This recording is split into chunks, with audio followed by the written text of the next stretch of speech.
D K ಸರ್ಕಾರಕ್ಕೆ ಹೊಸ ministers ಎಷ್ಟು ಜನ? 20 ಜನ. ಇವರೇ ಆ ಹೊಸ ಮಂತ್ರಿಗಳು. ಯಾರು ಹಂಗಾದ್ರೆ ಆ ಹೊಸ ಮಂತ್ರಿಗಳು ಯಾರು? That is the shocking news. That is the top story to.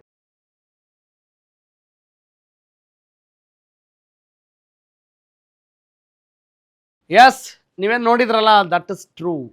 ಸೀನಿಯರ್ಸ್ಗೆ ಒಂದಿಷ್ಟು ಶಾಕ್ ಆಗ್ಬೋದು, ಜೂನಿಯರ್ಸ್ ಜಾದು ಬಹುತೇಕ ಖಚಿತ ಆಗ್ಬೋದು ಅಂತ ನಮ್ಮ ಇವತ್ತಿನ ಟಾಪ್ ಸ್ಟೋರಿ ಹೇಳ್ತಾ ಇದೆ.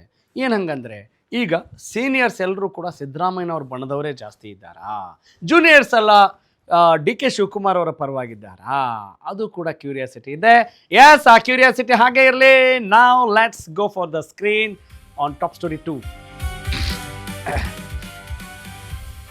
ಸಂಪುಟ ವಿಸ್ತರಣೆಗೆ ಸೋಮವಾರ ಶುಭ ಮುಹೂರ್ತ ಅಂತೆ. ಓಕೆ, ಹೈಕಮಾಂಡ್ ಮುಂದೆ 2 ದಿನಾಂಕಗಳನ್ನು ಪ್ರಸ್ತಾಪ ಮಾಡಿದ್ದಾರೆ. ಯಾರು? ಮುಖ್ಯಮಂತ್ರಿ ಡಿ ಕೆ ಶಿವಕುಮಾರ್.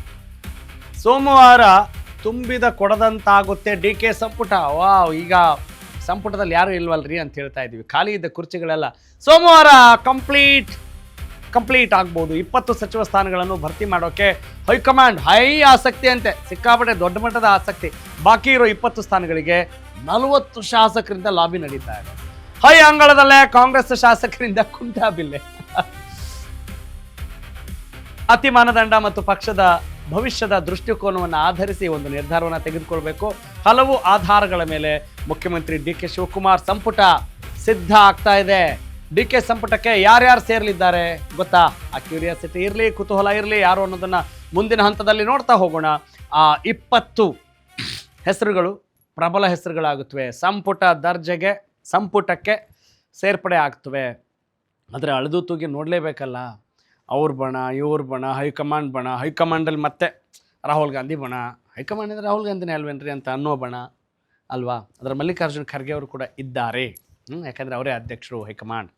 ಅದನ್ನು ಜ್ಞಾಪಿಸಬೇಕಾದಂಥ ಒಂದು ಅನಿವಾರ್ಯತೆ ಇದೆ, ಇಲ್ವಲ್ಲ? Fine, okay. ಹಾಗೆಯೇ ಇನ್ನು ವೇಣುಗೋಪಾಲ್ ಬಣ ನೀವು ನೋಡಿದ್ದೀರ ಪ್ರತಿ ದಿನ. ಯಾಕಂತ ಹೇಳಿದ್ರೆ ಹಂಗಿದೆ ಟೆಂಡೆನ್ಸಿ. ಇವರೇನ್ರಿ ಮೊನ್ನೆ ಒಬ್ರು ಹೆಸರು ಹೇಳಿದ್ರು, ಇವತ್ತೊಬ್ರು ಹೆಸರು ಹೇಳ್ತಾರೆ ಅಂತ ಹೇಳಿದ್ರೆ ನಾವು ಜವಾಬ್ದಾರಲ್ಲ. For your kind information my dear viewers. ಯಾಕೆ ಅಂತ ಹೇಳಿದ್ರೆ, ಈ ರಾಜಕಾರಣಕ್ಕೆ ಇಂತಹದ್ದೇ ಗ್ರಾಮರ್ ಅಂತಿಲ್ಲ, ಇಂತಹದ್ದೇ ಫಾರ್ಮುಲಾ ಅಂತಿಲ್ಲ. ಇದೇ ಸೂತ್ರವನ್ನು ಫಾಲೋ ಮಾಡ್ತಾರೆ ಅಂತ ಎಲ್ಲ ಟೈಮಲ್ಲೂ ಹೇಳೋಕ್ಕಾಗಲ್ಲ. That is the point. So ಅದಕ್ಕೆ ಯಾವಾಗಲೂ ಹೇಳಬೇಕು, ನೀವು ರಾಜಕೀಯ ಸುದ್ದಿನ ನೋಡುವಾಗ ಒಂದು ಕಾರ್ಡ್ನ ಹಿಂಗೆ ಇಟ್ಕೊಳ್ಬೇಕು, ಒಂದು ಬರೆದ್ಬಿಟ್ಟು 2+2 is not equal to 4. Anything can happen in politics at any time ಅನ್ನೋದನ್ನು ಹೇಳ್ತಾನೆ. ಯಾಕಂತ ಹೇಳಿದ್ರೆ ನಾನಂತೂ ಪದೇ ಹೇಳ್ತಾನೆ ಇರ್ತೀನಿ. ಹಾಗಾಗಿ ನೀವು ಅದನ್ನು ಗಮನದಲ್ಲಿ ಇಟ್ಕೊಂಡೇ ರಾಜಕೀಯ ಸುದ್ದಿ ನೋಡಬೇಕು ಅನ್ನೋದು ನಮ್ಮ ವಿನಂತಿ. ಎಸ್, ಒಟ್ಟಿನಲ್ಲಿ ಈಗ ಅಳೆದು ತೂಗಿ ಲೆಕ್ಕಾಚಾರ ಹಾಕಿದಾರಂತೆ ರಾಹುಲ್ ಗಾಂಧಿ. ನೋಡ್ತಾ ಹೋಗೋಣ. ಎಸ್, ಒಂದೊಂದೇ ಪಾಯಿಂಟ್ಸ್ ಆನ್ ಟಾಪ್ ಸ್ಟೋರಿ 2. ಅಳಿತಾರಂತೆ, ತೂಗ್ತಾರಂತೆ ಅಂದರೆ ಸಿಕ್ಕಾಪಟ್ಟೆ ಕಾಶಿಯಸ್ ಆಗಿ ಹೆಸರುಗಳನ್ನು ಫೈನಲ್ ಮಾಡ್ತಾ ಇದ್ದಾರೆ. 20 ಸಚಿವರ ಪದಗ್ರಹಣಕ್ಕೆ ದಿನಾಂಕ ನಿಗದಿಯಾದಂಗೆ ಕಾಣ್ತಾ ಇದೆ. ರಾಹುಲ್ ಬಳಿ 2 ದಿನಾಂಕಗಳನ್ನು ಈಗಾಗಲೇ ಪ್ರಕಟ ಮಾಡಿದ್ದಾರೆ ಮುಖ್ಯಮಂತ್ರಿಗಳು. ಸಂಪುಟ ವಿಸ್ತರಣೆಗೆ ಶುಭ ಮುಹೂರ್ತ ಅಂತೆ ಜುಲೈ 20 ಇಲ್ಲಾಂದರೆ 22ರಂದು. ರಾಹುಲ್ ಬಳಿ 2 ದಿನಗಳ ಆ ಒಂದು ಪ್ರಸ್ತಾಪವನ್ನು ಇಟ್ಟಿದ್ದಾರೆ. ಯಾರು? ಮುಖ್ಯಮಂತ್ರಿ ಅಷ್ಟೇ ಅಲ್ಲ, ಅವರು ದೈವ ಭಕ್ತರು ಕೂಡ, ರಿಲಿಜಿಯಸ್ ಮ್ಯಾನ್, ಧಾರ್ಮಿಕ ವ್ಯಕ್ತಿ ಕೂಡ. ಅಂದರೆ ಈ ಮುಹೂರ್ತಗಳಲ್ಲಿ ಬಹಳ ತಮ್ಮದೇ ಆದಂಥ ಒಂದು ನಂಬಿಕೆಯನ್ನು ಇಟ್ಕೊಂಡಂಥವ್ರು. ಸೋಮವಾರದಂದೇ ನೂತನ ಸಚಿವರ ಪ್ರಮಾಣ ವಚನ ಸ್ವೀಕರಿಸುವಂಥ ಸಾಧ್ಯತೆ ಇದೆ ಅಂತ ದಟ್ಟವಾಗಿ ಹೇಳಲಾಗ್ತಾ ಇದೆ. ಇನ್ನೂ ಎಷ್ಟು ದಿವಸ ಅಂತ ಕಾಯೋದಲ್ವಾ? ಹಾಗಾಗಿ ಆ ಸಮಯ ಸದ್ಯಕ್ಕೆ ಬಂದೇ ಬಿಟ್ಟಿದೆ. ಆದರೆ ಒಂದು ತುದಿಗಾಲಲ್ಲಿ ನಿಂದಿರ್ತಾರೆ. ಕೆಲವೊಬ್ಬರಿಗೆಲ್ಲ ಆಶ್ವಾಸನೆ ಕೊಟ್ಟಿರ್ತಾರೆ, ಕೊನೆ ಟೈಮಲ್ಲಿ ಅಯ್ಯೋ ನಮ್ಮ ಹೆಸರೇ ಇರಲಿಲ್ವಲ್ರಿ ಅಂತ. ಅದಕ್ಕೆ ದೆಹಲಿಗೆ ದೌಡಾಯಿಸೋದು. ನಾವು ಹೇಳಿದರೆ ಸಾಕಾಗಲ್ಲ, ದಿನ ಕೇಳ್ತಾ ಇರಬೇಕು, ಫಾಲೋಅಪ್ಪಲ್ಲಿ ಇರಬೇಕಲ್ಲ. ಹಂಗಿದ್ದವ್ರಿಗೆ ಸಿಗುತ್ತಾ? ಎಲ್ಲವನ್ನೂ ಕೂಡ ತಳ್ಳಿ ಹಾಕುವಂತಿಲ್ಲ, ಹಾಗೆಲ್ಲ ಇದೆ. ಈಗ ನೋಡಿ, ಬಿ ಕೆ ಹರಿಪ್ರಸಾದ್ ಅವರಿಗೆ ಮಂತ್ರಿ ಸ್ಥಾನ ಸಿಗುತ್ತಾ ಸಿಗಲ್ಲ ಅನ್ನೋ ಒಂದು ಕ್ಯೂರಿಯಾಸಿಟಿ ಕೂಡ ಇದೆ. ಯಾಕೆ?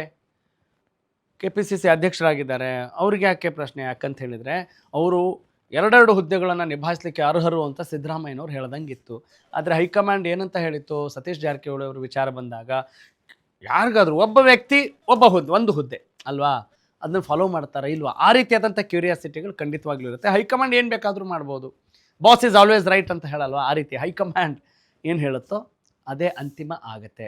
ಎಸ್, ಹಾಗಾದರೆ ಯಾರ್ಯಾರು ಹೊಸ ಮಂತ್ರಿಗಳು? ಬನ್ನಿ ನೋಡ್ತಾ ಹೋಗೋಣ. ಕಲಘಟಗಿಯ ಶಾಸಕರು ಸಂತೋಷ್ ಲಾಡ್ ಮತ್ತೆ ಸಚಿವರಾಗುವ ಅವಕಾಶ. ದಾವಣಗೆರೆ ಉತ್ತರ ಕ್ಷೇತ್ರದ SS ಮಲ್ಲಿಕಾರ್ಜುನ್ ಮತ್ತೆ ಹೊಸ ಮಂತ್ರಿ. ಅಂದರೆ ಹೊಸ ಮಂತ್ರಿಯಲ್ಲಿ ಈ ಮುಂಚೆ ಮಂತ್ರಿ ಆದವರೇ, ಆದರೆ ಈ ಸಂಪುಟದಲ್ಲಿ ಅವ್ರು ಸೇರ್ಪಡೆ ಆಗ್ಬೋದು. ಅಥಣಿಯ Laxman Savadi is absolutely new personality.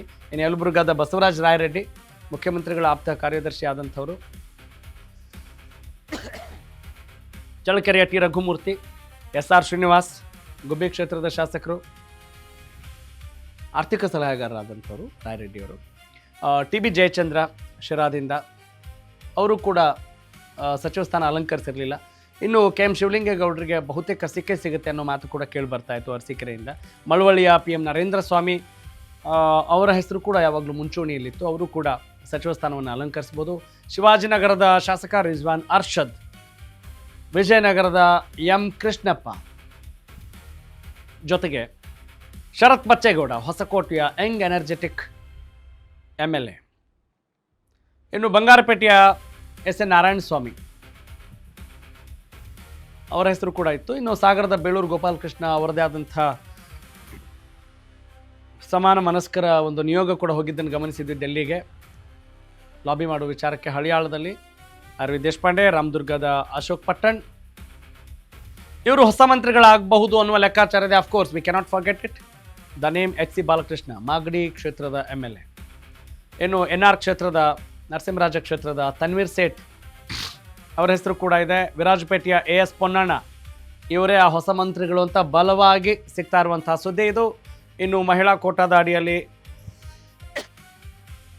ಮೂಡಿಗೆರೆಯ ನಯನ ಮೊಟ್ಟಮ್ಮ, ಇನ್ನು ಪರಿಷತ್ ಸದಸ್ಯ ಆರತಿ ಕೃಷ್ಣ ಅವರ ಹೆಸರು ಕೂಡ ಬಹಳ ಚಾಲ್ತಿಯಲ್ಲಿದೆ. ಪರಿಷತ್ ಸದಸ್ಯರು ಕಾಂಗ್ರೆಸ್ ನಿಷ್ಠರು ಹಿರಿಯರು ಸಲೀಂ ಅಹಮದ್ ಅವರ ಹೆಸರು ಕೂಡ ಇದೆ, ಹಾಗಾಗಿ ಅವರು ಸಚಿವರಾಗಬಹುದು. ಎಸ್, ಈ ಹೆಸರುಗಳು ಈಗ ಸದ್ಯಕ್ಕೆ ಹೊಸ ಮಂತ್ರಿಗಳಾಗ್ಬೋದು. ಅಂದರೆ ಅವರೆಲ್ಲ ಮುಂಚೆ ಮಂತ್ರಿಗಳಾದವರು ಇದ್ದಾರೆ, ಆದರೆ ಈ DK ಶಿವಕುಮಾರ್ ಅವರ ಸಂಪುಟದಲ್ಲಿ ನಾವು ಹೇಳಿದಂಥ ಹೆಸರುಗಳು ಪ್ರಬಲವಾಗಿ ಕೇಳಿಬರ್ತಾ ಇದ್ದವು. ಹೀಗಾಗಿ ಸಂಪುಟದಲ್ಲಿ ಆ ಒಂದು ಸ್ಥಾನವನ್ನು, ಸಚಿವ ಸ್ಥಾನವನ್ನು ಅಲಂಕರಿಸುವ ಎಲ್ಲ ಸಾಧ್ಯತೆಗಳು ಆ ಹೆಸರುಗಳಿಗೆ, ಆ ವ್ಯಕ್ತಿಗಳಿಗೆ ಇದೆ.